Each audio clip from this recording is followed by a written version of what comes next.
know I haven't had a presence here for some time now. Just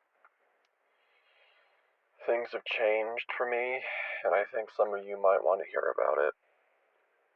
Right now it's 3:12 a.m. and I can hardly type because I'm afraid it will make too much noise. I'm afraid to do anything. Eat, sleep. I can't even leave the spot to get to the bathroom. Not that the stains in the carpet will matter a few days from now. You'll have to forgive me if this post feels terse or disjointed. I can't focus. At this point, I'm practically blind and almost certainly insane, but I still feel like this is something I need to do.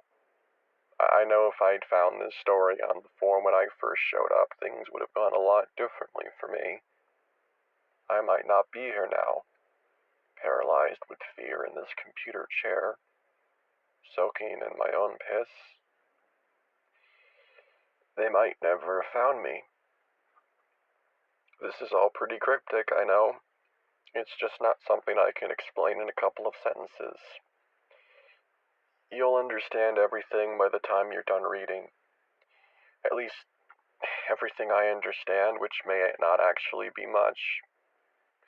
Among other things, I'm about to lay out a set of instructions that, if followed, could really, really fuck you up.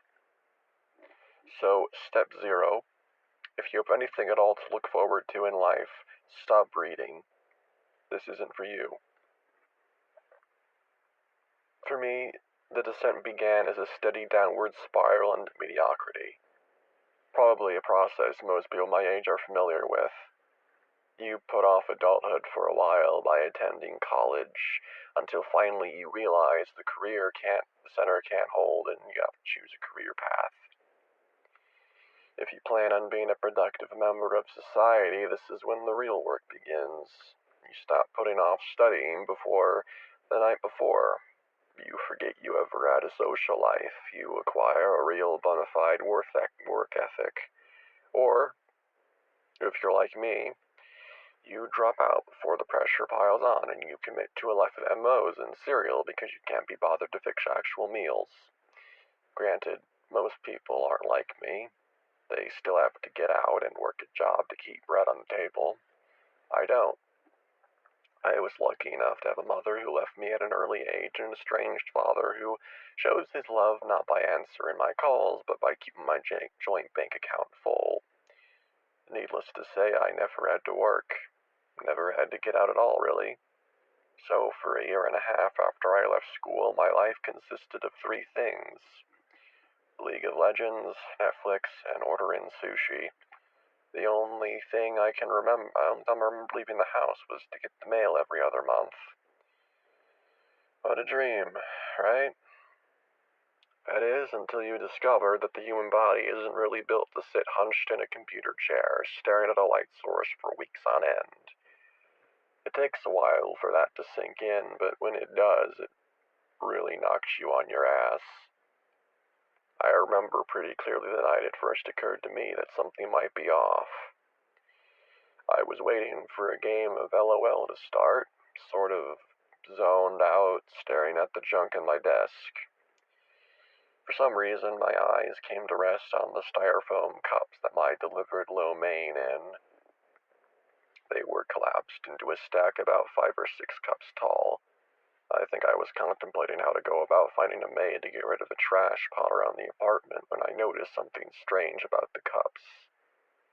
A faint outline, offsetting the cups by an almost imperceptible distance. I blinked a few times and waited for my vision to refocus. It was just blurry from all the time in the dark, obviously. That's what I tried to tell myself.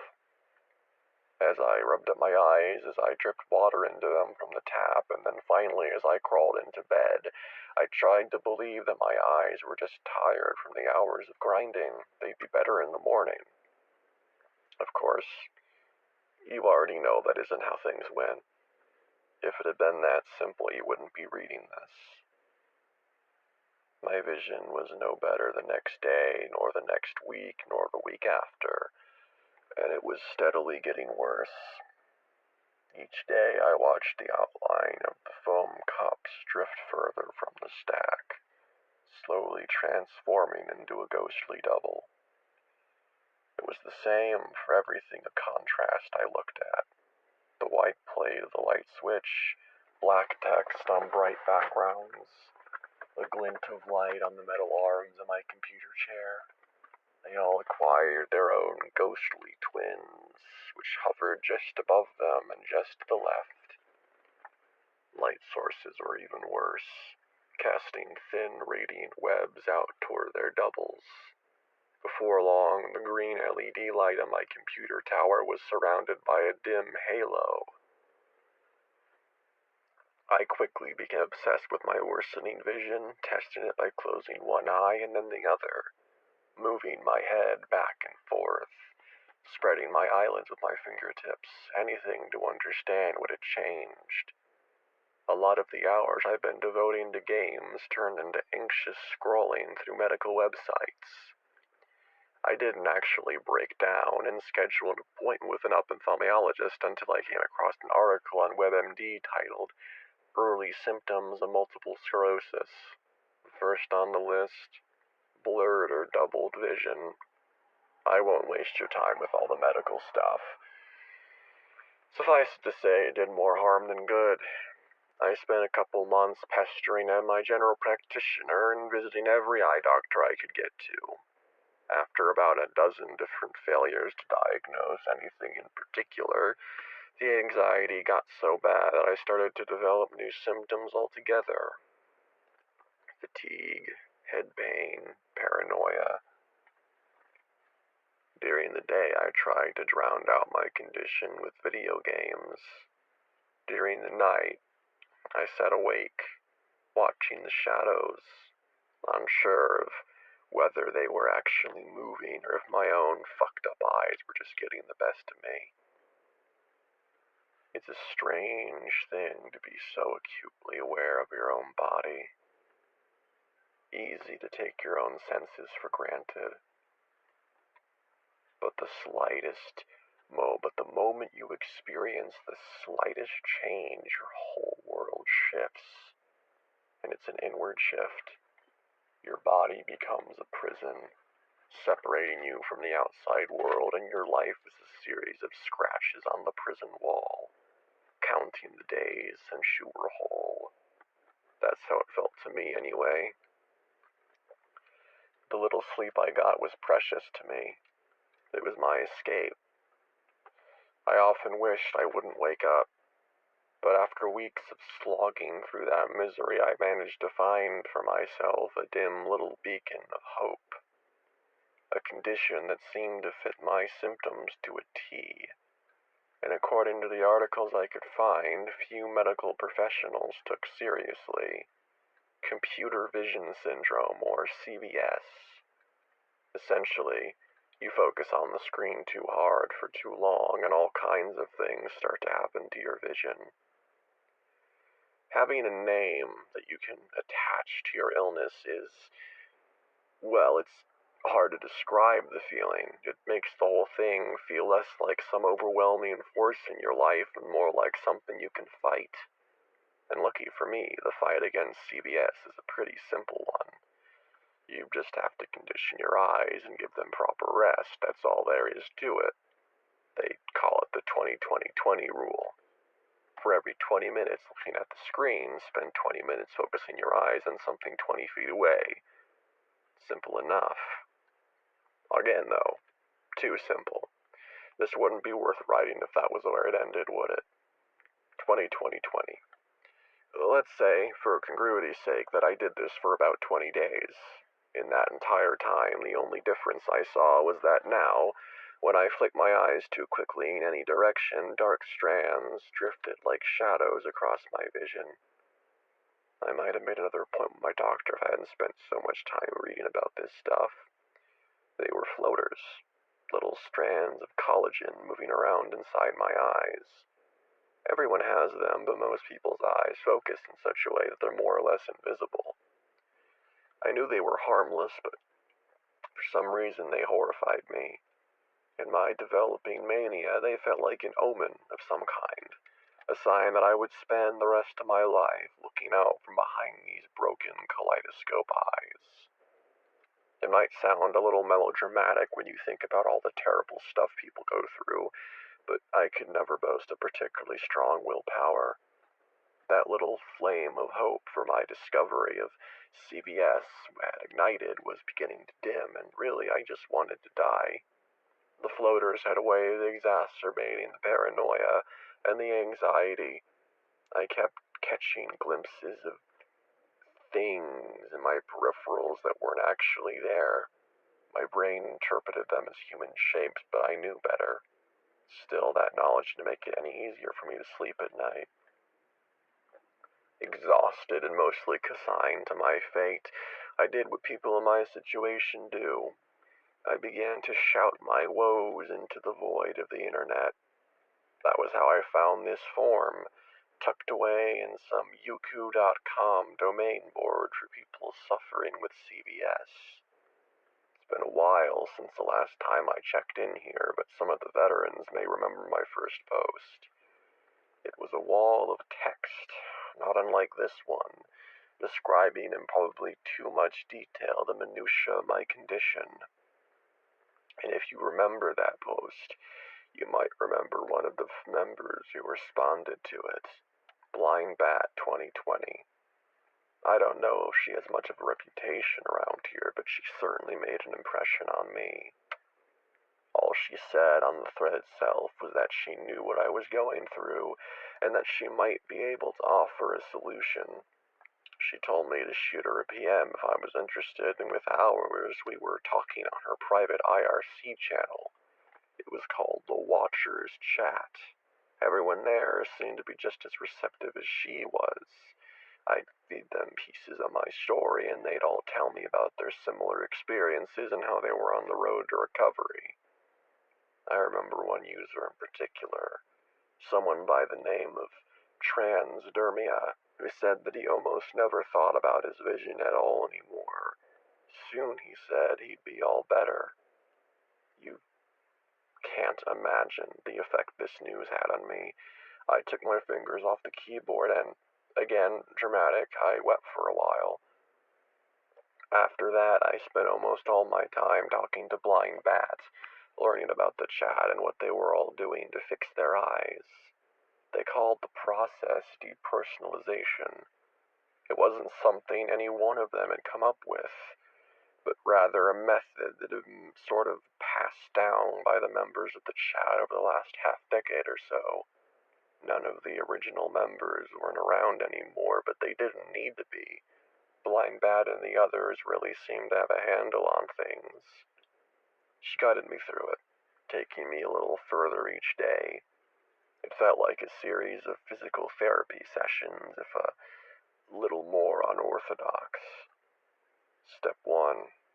Find something to focus on. They called this a locus. It's not going to be a YouTube video or a game.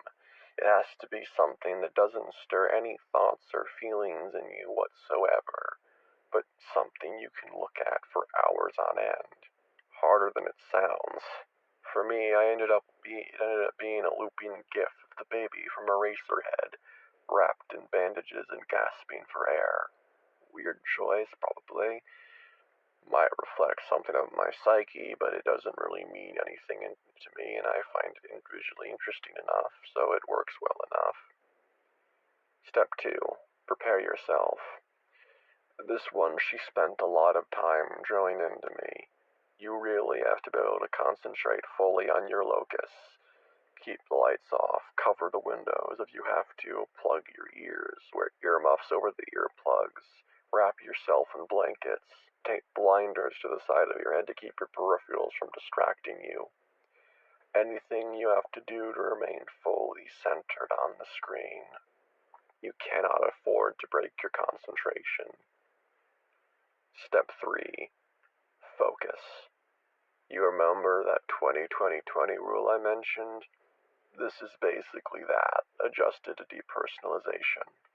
Every day for 20 days, you spend an additional 20 minutes each day concentrating on your locus for no more than 20 inches away. 20 minutes the first day, 40 the second, an hour the third, so on. I remember cracking a smile when she first told me about it. It's pretty much the polar opposite of the original rule. According to her, if you follow these steps, you slowly condition your mind not to notice your body. It's a way of escaping yourself, hence depersonalization. I thought it sounded a little like hippie bullshit at the time, and I guess typing it now I still do. That didn't stop me from following her into it like an excited puppy, though. I'd like to think that anyone in my position would have done the same, but again, I've never been possessed of a particularly strong force of will, and I was so tired of the life I'd been living, and everyone in the chat had gotten me so riled up for what was to come. Despite its weirdness, it seemed like the reasonable thing to do. The only thing to do. Before we could actually start on the full 20 days, Blind Bat insisted that I practice. She said things would get much worse before they got better, and if I quit halfway through, she'd never forgive me. I really think she meant it. So I pinned my quilt to the window frame to block out the sun, found my earbuds, and every day I wrapped myself up in a sheet, peeking out through a hole at the computer screen to watch the same black and white clip of that deformed creature play out ad nauseum. I was surprised by how difficult it was to sit so still and so quiet for such a long period of time. At first, I couldn't even pass half an hour before I needed to take a break. She was right. Even after all the time I'd spent sitting in front of the computer, I wasn't ready for this. It was different from anything else I'd ever tried to do. It was just nothing, waiting for time to pass as my eyes dried out. Thank God there were no rules against blinking. Eventually, with the support of the chat, I began to acclimate. One of the other members described it in a way that changed my entire perspective. Have you ever stared at one of those flat, ugly industry standard carpets with all the different specks of color on it, searching for invisible patterns? After a while, the dots all start to crawl around like television static. It's just an illusion, but it sort of animates the carpet. I learned to look at the GIF in a similar way, finding invisible shapes in the negative space, memorizing the places where the shadows and highlights go patchy. The more time I spent practicing this way, the worse my symptoms became. The halo encircling the green LED on my computer tower became a gauzy disk, which hid the entire thing from view. The doubled images split into triples and then into quadruples. The floaters in my periphery became so pronounced I constantly thought as I was seeing figures huddled against the walls of my room, inching around in time with the quiet creaks of the settling building. The only thing unaffected was the perpetual white glow of the computer monitor. I tried not to mind. I didn't want to break stride with my practice. I wanted my body and my mind to be fixed so badly. Eventually, I broke down and told Blind Bat about it. She said there was nothing to be worried about, laid out a few more instructions for me to follow, something to the effect of, if you see something out of the corner of your eye, no matter what, don't look at it. In fact, avoid looking at windows, ceilings, and walls altogether. Spend as much time looking at the computer screen as possible. That's the best way. And if you hear a sound you don't recognize, whatever you do, don't investigate. You can't let the paranoia distract you. In retrospect, these new rules ought to have terrified me, but I found them strangely comforting. This was all just part of it. Normal. If I could ignore it, I'd soon be over the hump, and on to my 20 days soon enough. Over the following weeks, I often tried to get in touch with the other members of the chat. I was surprised to find the place mostly empty. I guess the crowd had been thinning for a while, I'd noticed. I just never thought it was anything to be concerned about. Out of the dozen or so who had been there when I first joined, by the time I felt ready to start the process, there were only 6 of us left. So it was just me and Blind Bat, alone together in the Watchers chat. When I asked where everyone else had gone, she said they had started already. And then she announced quite suddenly that she was planning to begin her 20 days as well, and that she thought I was ready to do mine. I was. At least, I thought I was. That was what I told her. But I was also still afraid. Something about going through it on my own without anyone to talk to if I messed up. I don't know. If there was actually anything to be afraid of, I wasn't sure what it was. Just one of those irrational things, I guess. I prepared myself to do it anyway. Dragged the economy-sized bundle of cereal boxes from the apartment pantry into the bedroom. Stacked the packages of water bottles inside it. Felt like I was getting ready to hibernate. And then, once everything was in order, I just sat in the dark, scouring the internet aimlessly. I never actually got around to doing the deed. Instead, I waited out the duration of Blind Bat's 20 days, practicing like a little student while my instructor was away. 30 minutes a day, staring at the black and white GIF, trying to forget that I exist, to forget the movements and the darkness around me. The feeling of being watched. 20 days passed. 20 became 30. Halfway through the following month, I hadn't heard back from her, and my anxiety was beginning to overwhelm me. I didn't sleep anymore. Could hardly will myself to leave my room. The only comfort I could find was in the hypnotic animation of my locus. If she never came back, I knew I'd be stuck this way for the rest of my life. The thought hung over me like a funeral pall. In the end, I gave in to my desperation and went looking for her. By searching for her username on Google, I was able to find her DeviantArt account, and from there I followed a link to her Facebook page. I think that was when I discovered that she was a girl. The thought hadn't even occurred to me until then. Anna Ridley. She was pretty. Long red hair, unkempt in the most pleasant way. Easy smile. Freckles. Familiar dark rings under her eyes. And she was dead. Whoever had been posting for her must not have been too concerned about privacy. Her profile picture was framed with a flowered rest in peace border.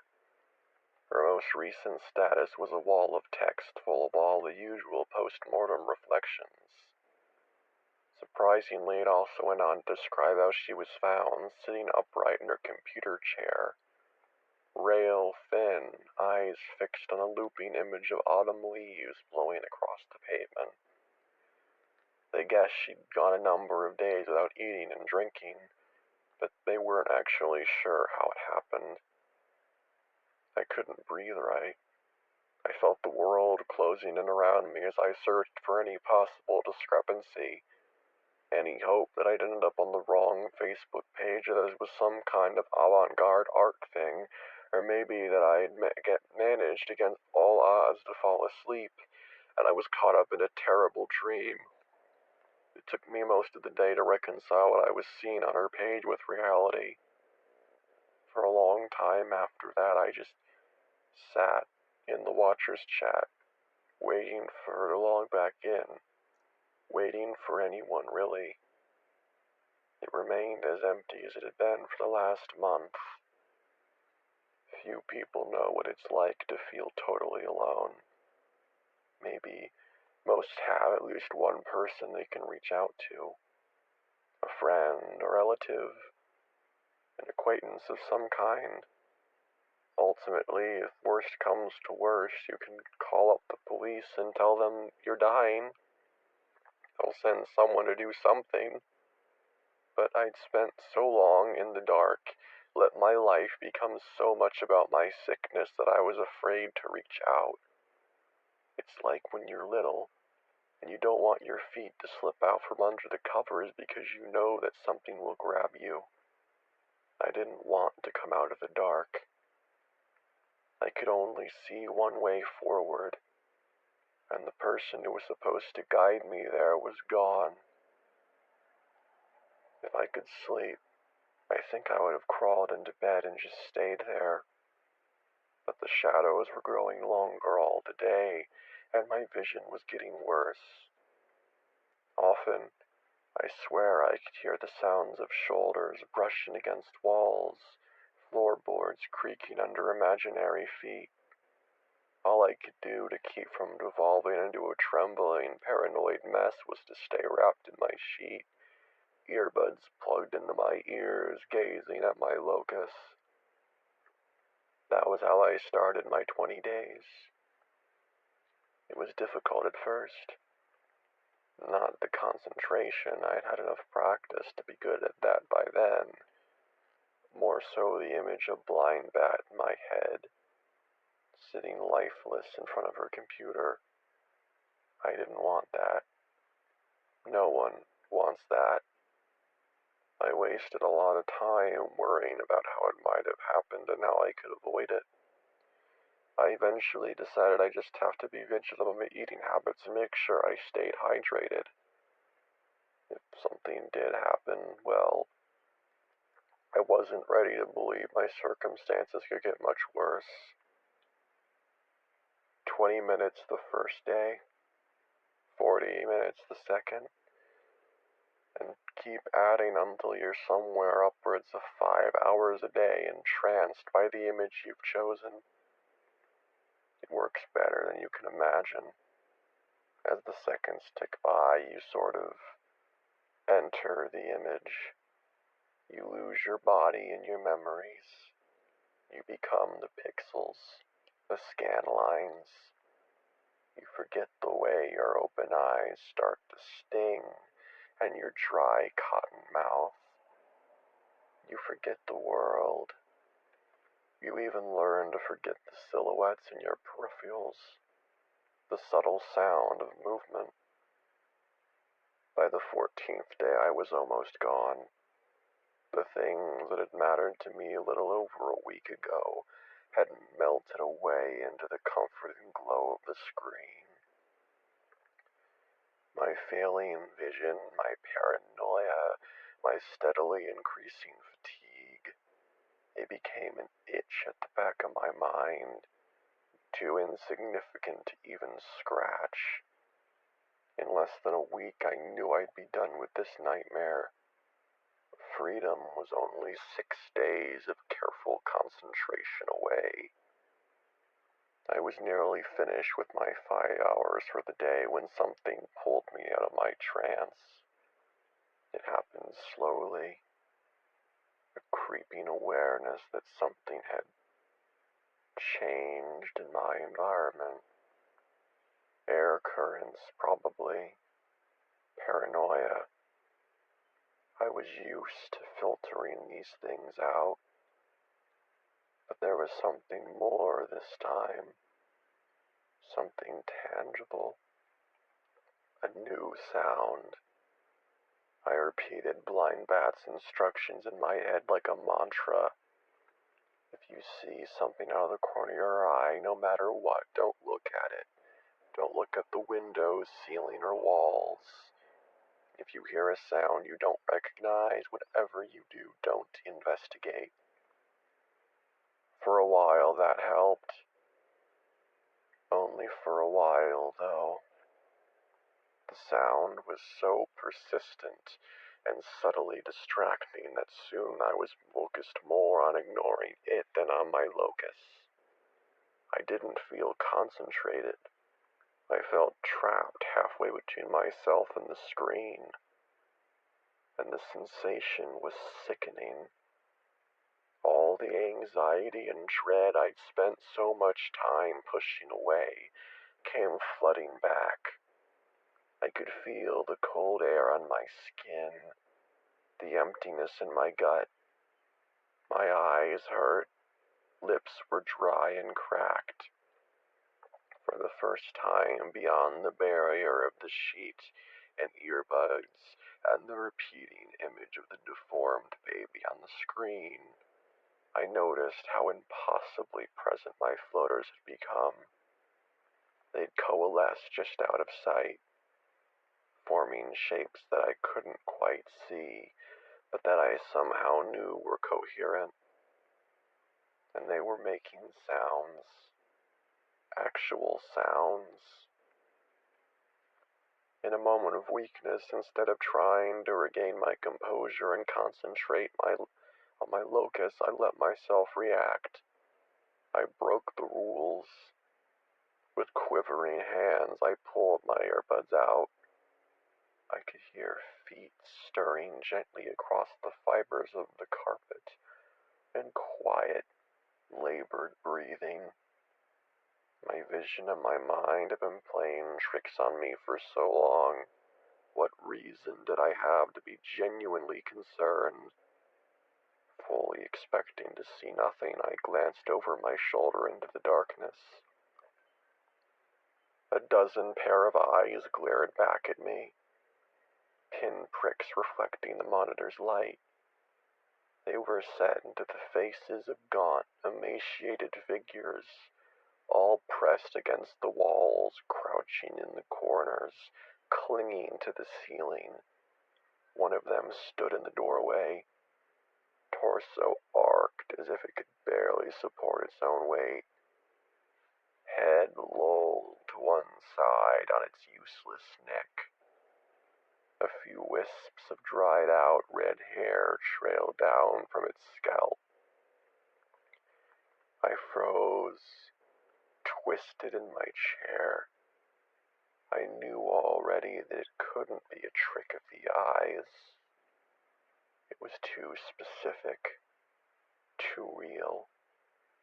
Still, I tested them anyway. The same way I had all that time ago when I first noticed the double image of the foam cups. I tried to blink the figures in their staring eyes away, but they wouldn't go. They simply continued to stare, their dark eyes pinning me in place, watching. It's been this way for 3 days now. I can't leave this chair. I can't eat. I'm afraid just to move. I've considered calling for help, but I don't see the point. I'm pretty sure that this is my life now. Seems like I've done too much damage with this whole depersonalization thing to go back, and I just don't want to go on this way. I won't pretend to know what they want, but I think I have an idea. When I'm done typing this, I'm going to put the earbuds back in my ears, wrap the sheet around my body, and spend a lot of time watching my locus. I guess that's all I just wanted to share. You know, seemed like the right thing to do in case someone else stumbles across this rabbit hole and is thinking of going down it. And hey, if you're that someone and you decide to go through with it, even after reading this, maybe I'll pay you a visit sometime. Who knows?